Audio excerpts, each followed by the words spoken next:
साथियों, स्वागत है आपका आपके आइकॉनिक यूट्यूब चैनल पर। तो ये हमारी व्याकरण की जो टेस्ट सीरीज़ कंटिन्यू चल रही है, ये 11 नंबर टेस्ट सीरीज़ है। इससे पहले 10 पोस्ट की जा चुकी हैं।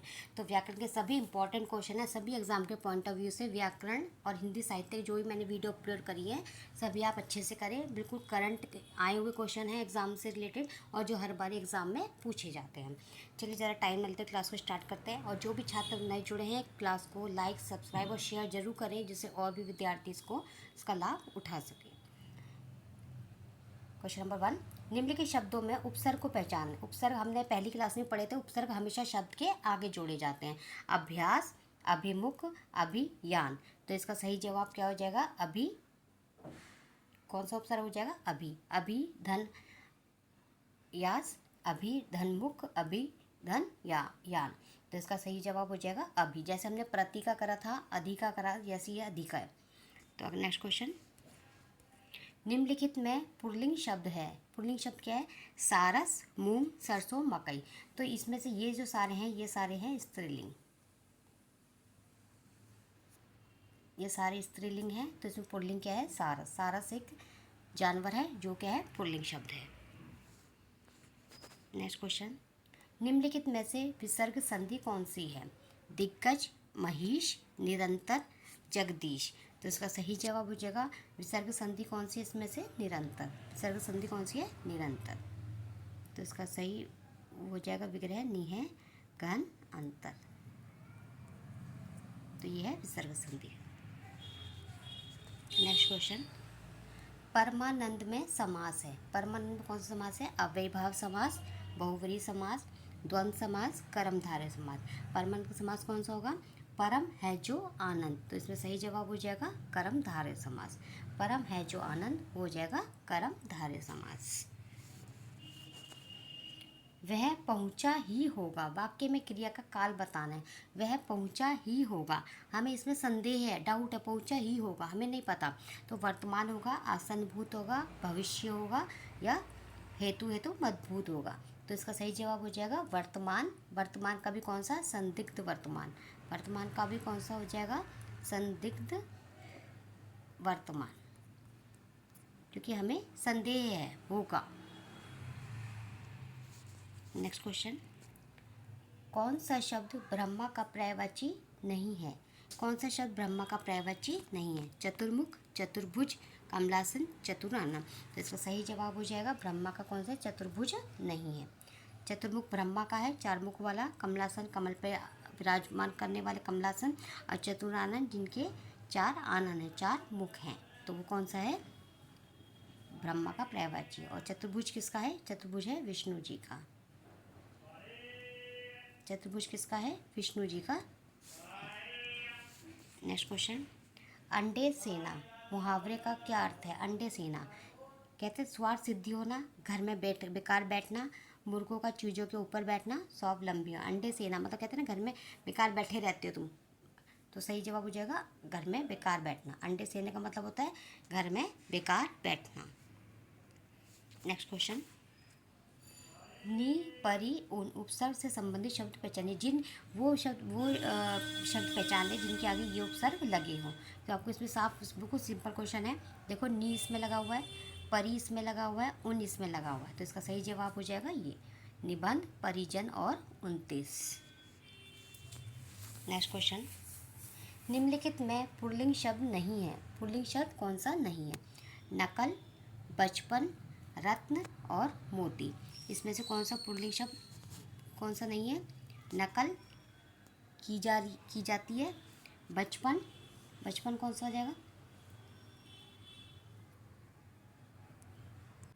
तो इसमें क्या होता है? नकल की जाती है। ठीक है, बचपन, रतन और मोती ये सब हैं हमारे पुल्लिंग शब्द। आप इनको डेली प्रैक्टिस में लेके आएंगे तो आपको ये बहुत इजी लगेगी, कोई मुश्किल नहीं है। डेली इन चीज़ों को प्रैक्टिस में लाओगे तभी आपको देखते ही आंसर इनके इजीली मिल जाएंगे। इति, धन, आदि। इत्यादि में कौन सी संधि है? इति, धन, आदि। तो इसमें कौन सी संधि है? इत्यादि। ये कौन सी है? यण संधि। कौन सी है ये? यण संधि। निम्नलिखित में से कौन सा समास नहीं है? आपको पता है समास के कितने भेद होते हैं? समास के कितने भेद होते हैं? समास के 6 भेद होते हैं। द्वंद्व समास है, बहुव्रीहि समास है, अव्ययीभाव समास। लेकिन इसमें कर्म कारक कोई समास नहीं होता। कर्म कारक ये कोई भी समास नहीं होता। ये तत्पुरुष के भेद है।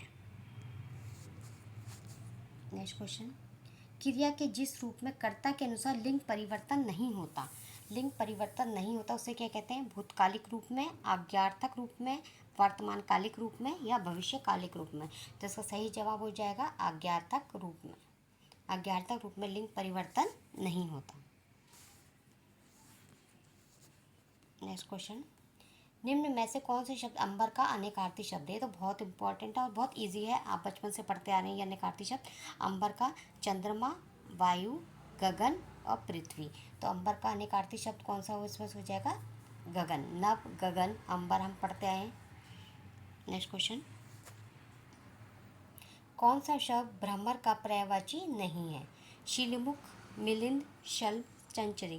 पहले आप खुद भी आंसर देने की कोशिश क्या करें, उसके बाद देखा करें कि आपका आंसर सही है या नहीं है। इससे चीज़ ज़्यादा दिमाग में रहती है। शिलीमुख, मिलिंद, शलभ या चंचरी। तो भ्रमर का कौन सा नहीं है? शलभ नहीं होगा। इसमें क्या है? शलभ नहीं होगा।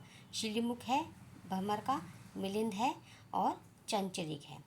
शलभ इसका पर्यायवाची नहीं है। शलभ किसका होता है? पतंगा का। शलभ का पर्यायवाची क्या होता है? पतंगा। नेक्स्ट क्वेश्चन, जूतम पैजार मुहावरे का अर्थ है? बहुत ये नए नए मुहावरे हैं जो आपके एग्जाम में आते हैं। छीना झपटी करना, किसी वस्तु की बहुतायत, लड़ाई झगड़ा होना, लूट मचाना। तो इसका सही जवाब हो जाएगा, क्या हो जाएगा? लड़ाई झगड़ा होना। क्या हो जाएगा? लड़ाई झगड़ा होना। जूतम पैजार का मुहावरे का क्या अर्थ है? लड़ाई झगड़ा होना। नेक्स्ट क्वेश्चन, निम्नलिखित में से कौन सा तद्भव शब्द है? लज्जा, शिला, पंख और पृष्ठ। तो तद्भव शब्द कौन सा है? लज्जा, शिला, पंख या पृष्ठ। पृष्ठ का तद्भव क्या होता है? पीठ। ये तद्भव शब्द, ये तत्सम है इसका। पंख, पंख का क्या होगा? पक्ष। शिला का क्या हो जाएगा? सील।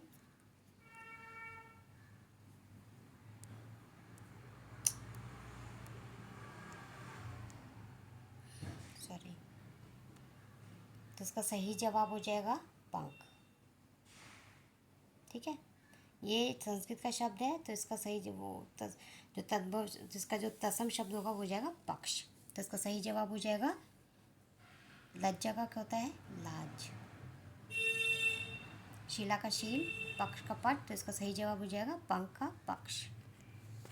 नेक्स्ट क्वेश्चन, अति उपसर्ग का अर्थ है? अति उपसर्ग क्या होता है? पीछे और अधिक, बाहुल्य या समीप। अति का मतलब होता है, कहते हैं ना इस चीज़ की तो अति हो गई है, अधिक हो गई है, बाहुल्यता हो गई है, कहते हैं ना तुमने तो अति कर रखी है, अधिक, बाहुल्य। नेक्स्ट क्वेश्चन, निम्नलिखित शब्दों में से किस एक का लिंग हिंदी में भाषा में प्रचलित नहीं है? कोयल, भैंसा, चाचा, बहन। तो लिंग कितने प्रकार के होते हैं? 2 होते हैं, स्त्रीलिंग और पुल्लिंग। वैसे 2 होते हैं लेकिन एक उभयलिंग होता है, वो संस्कृत में उस पूछा जाता है। बहन का क्या हो जाएगा? भाई। चाचा का चाची। भैंस का, ये भैंस है, भैंस का भैंसा हो गया। तो कोयल का जो होता है, कोयल का वैसे नहीं होता, कोयल का होता है नर कोयल बोला जाता है, नर कोयल।